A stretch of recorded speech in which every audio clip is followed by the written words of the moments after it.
Pit of Heresy has a ton of great weapons and high stat armor to earn. So in this video, I'll go over how you can beat the dungeon as a solo player, and some tips for getting solo flawless Pit of Heresy.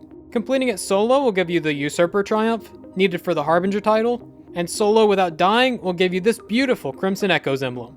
I'm Marshix, and I make Destiny 2 guides for solo players. If you find this guide helpful, help me out by leaving a like on the video. I also have a surprise if you watch until the end. All the weapons used during this will be easily accessible to anyone through quests, the exotic kiosk in the tower, or by focusing umbral engrams. Also, to help keep you alive during this dungeon, I would recommend having concussive dampener, solar resistance, and protective light. Not absolutely necessary, but they do help a lot. Start by loading up the Pit of Heresy on the moon. Drop down the hole and follow the path to the giant cliffside. The first encounter requires you to kill 3 mini-bosses that are scattered throughout the area. Each boss will be in one of the buildings with a hive symbol above it. Before you start hunting them down, jump to the first building near the top. Clear the enemies outside and the door will open. In this room, there will be a giant knight that drops a sword when it's killed. Most of the buildings will work, but this one is guaranteed to have that knight. Grab the sword and look at the symbols on the wall. These symbols will determine which areas you need to go to find the mini-bosses. The top one will have a knight, the middle one will have a shrieker, and the bottom one will have a wizard. You must use the sword, and only the sword, to kill all of these bosses. But there's a bit of a twist. The knight can only be damaged with light attacks, the wizard can only be damaged with heavy ranged attacks, and the shrieker can only be damaged by deflecting its own shots back with the sword. They can all be damaged with the relic super, and it absolutely chunks their health. The sword has a limited durability. If you lose your sword or need a new one, you can always find another one of those big knights wandering around the bridges or in any of the rooms that don't match the symbols from before. You can also use these small platforms as elevators to get to a higher level, and you can swing your sword to essentially fly from one place to another. For your loadout, I would recommend a scout rifle, Cartesian coordinate, and sleeper simulant, paired with particle deconstruction to make these already great weapons even better. This night watch is given to you during the New Light campaign. Cartesian coordinate can be focused from the Season of the Splicer umbrals, and sleeper simulant comes from the exotic kiosk in the tower. And pretty much any subclass will work, but invisibility on Hunter will help keep you alive, and Top Tree Voidwalker and Middle Tree Striker are good for insta-killing ogres and knights that might get in your way. Take your time and kill anything that you need to from a distance. The ogres will destroy you from far away, so make that priority number 1 when you encounter it. Go ahead and make your way to one of the correct symbols. Clear the outside, but before you enter, kill everything surrounding the boss. For the knight, there will be a lot of thrall. With the wizard, there will be 2 other wizards with solar shields, and the shrieker will have 2 ogres. Kill all of those before dealing with the mini-bosses, or else they will cause some trouble. Remember, you can only deal damage from light attacks on the knight, heavy attacks on the wizard, and blocking with the shrieker. Any other damage will show immune. On the knight, it's safe to hit with 2 light attacks, then block to negate his damage, then 2 hits block, 2 hits block. I also like to jump while doing heavy attacks on the wizard to be a little more mobile. If you do them on the ground, you're stuck in that animation slightly longer. After you travel to each spot and kill 3 of the bosses, a beam of light will appear in the middle. Travel to it, clear the area, and enter to claim your loot. Next up is the ogre section. There will be 3 paths that are guarded by giant ogres. They cannot be damaged at all, so you'll have to sneak around through tunnels to get through. At the end of each path, there will be a sealed door. To open them, you must deposit 1 orb at each door. There are many paths that you can take, but I'll show you the easiest one that I've found. So as you drop down, go into the tunnel on the left. Here, there will be a lot of thrall, acolytes, and a knight. Kill the knight and anything else that you need to. Grab the ball and head out the far left exit. Watch for the ogre on that side. If it isn't directly in front of you, you should be safe to exit and head all the way to the end and dunk the ball on the left door. Once you do deposit on the left door, the ogre will start heading that way after hearing you. If you're fast, you can run back the way you came and open up another tunnel on the left. If you're a little slow, there is a tunnel on the right where you can hide until the ogre leaves, and then you can go back out and into the tunnel on the left. There will be more enemies here, so just take them all out and grab the ball.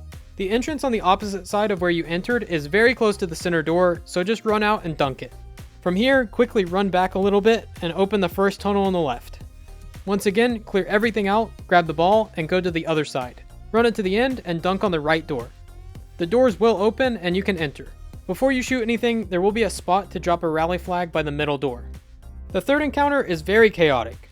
The goal here is to deposit 6 of those same balls into the spot on the back wall. You must also stand on the plate below the totem. If you walk off of it for too long, it will blow up and you'll be forced to restart. On each side, a knight will spawn. Kill those knights to get the balls, just like the previous section. If you're finding this guide helpful, please help me out by leaving a like on the video. For the loadouts, I recommend Wither Horde, any primary weapon, and a linear fusion rifle. Wither Horde is good for AoE damage since there will be a lot pushed into your personal space. It comes from the exotic kiosk in the tower. For my primary, I used Arctic Haze, but trust me, there are many better options. And my favorite linear fusion rifle is the Threaded Needle from Season of the Chosen Umbrals. Once again, Invis is good for hunters, Warlocks should run Devour to heal after every kill, and Titans should run Bottom Tree Sunbreaker for health regen from ability kills and the ability to create sunspots. When you start the encounter, stand on the plate and kill things as you wait for the knight to spawn on the left. If at any time you need to take a second to heal, feel free to hop off the plate for a few seconds and take cover behind the walls on the left and the right. Just don't forget to step back on the plate every so often to refresh the wipe mechanic. Clear out most of the acolytes, then take out one of the knights with your linear fusion rifle. Grab the ball and get back on the plate to refresh the timer. Then you can dunk the ball. Each time you deposit an orb, 2 Boomer Knights will spawn in the ceiling, as well as a bunch of Thrall and Cursed Thrall. Focus the Knights first with 2 or 3 shots of your linear, then toss a few Wither Hordes or grenades to clear out all the Thrall. Take your time to get control of the small enemies, and then it's just rinse or repeat. Clear ads, kill Knight, deposit ball, clear ads, repeat. After doing that 6 times, shoot the wall and descend deeper into the pit. The next part is pretty simple. There are 3 symbols when you enter. Similar to the first encounter, you need to find the area with the matching symbol and kill a solar shielded wizard.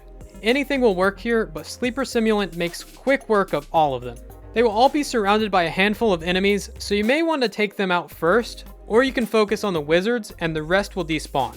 Here's a map of the area, but honestly, I find it easier to just head off to the left and work your way to the middle, then just look for red on the radar. Be careful when jumping through this section because there will be a lot of random obstacles that can kill you. There are also some snipers and shriekers scattered around the place, so be mindful of that. If you see any of them, take them out from a distance. Once you wander around long enough and kill all 3 of those wizards, the door at the end will open and you can make your way to the final encounter. Speedrun strat, kill yourself in this doorway to skip the bridge. Please don't do this in a flawless run. The final encounter may seem tough at first, but once you get the hang of it, it becomes really easy. You also have as much time and as many damage phases as you need, so you'll be fine as long as you don't get too greedy with damage. Speaking of greedy, I want all of you to hit like on the video. Here's a couple emblem codes in exchange. This boss fight has those same swords from the first encounter. There are also 3 rooms on the sides where you need to use those swords. There will be a knight in the left room, wizard in the right room, and shrieker in the far middle room. Just like before, the knight can only be damaged with light attacks, wizard heavy attacks, and shrieker by blocking. Each one of these will drop an orb that you can deposit at the bottom of each set of stairs. Once all 3 are in, damage phase starts. Same loadouts as the beginning section. Cartesian coordinate and sleeper simulant. Hunters go with your preferred invis, warlocks either top or bottom tree voidwalker for extra damage from your super, and titans run thundercrash for boss damage. Also for your primary weapon, you'll probably want something more mid-ranged like an SMG or hand cannon, but as you can see, I was using a scout rifle and didn't have really any problems. So you want to start by killing one of those big knights in the middle and grabbing his sword. Take it to any side. I usually go with the knight first. Clear the acolytes around the area with your sword, then you can take on the mini-boss. Kill them just like you did earlier, then grab the orb. Instead of depositing at the one in the front, go to the one on the right. This is because the boss will be trying to kill you, and it's not the best idea to get 2 feet from him. You may be chased by some thrall and knights. If they become a problem, just back up towards where you dropped down, and they should back off. Get another sword from a big knight, go over to the wizard, and do the same thing. The wizard rarely leaves its room, so it's best to just stay outside and shoot through one of the back doors. If it starts shooting you, just duck behind the wall until it stops. Finish it off and take the orb to the next spot on the right. Same thing with the shrieker. Kill everything around it and block from the doorway. Grab its orb and deposit it in the last spot. If there are a lot of enemies around the middle, you may consider clearing them out before dunking the ball. Once they're all done, damage phase begins. The boss will try and hit you as soon as you dunk, so try to slide or dodge out of the way. During damage, you need to stay inside the inner circle with the boss. Any damage from outside the circle will be immune. Hit him with your fusion rifle a few times to get particle deconstruction on. Then get a few hits with sleeper and make sure you aim for his head. While you're doing this, he will try to hit you with some fire attacks on the ground. If you see him start to do that, use the crystal in the middle as cover. About 10 seconds into damage, 3 sets of cursed thrall will spawn on each side. Killing these takes priority over boss damage. Like I said before, you have as many damage phases as you need, so take your time and focus on staying alive. By the time damage is over, you should have him down by a third, maybe a fourth if it's sloppy, and maybe even half if you really try. After that, it's just rinse and repeat. Kill the big knights again for a sword, and then kill the mini bosses and dunk their orbs. You should get them down after a few damage phases. The crystal in the middle will pop, and you can claim your loot. This will be a guaranteed high stat armor piece with 2 spikes, so you'll definitely want to keep it.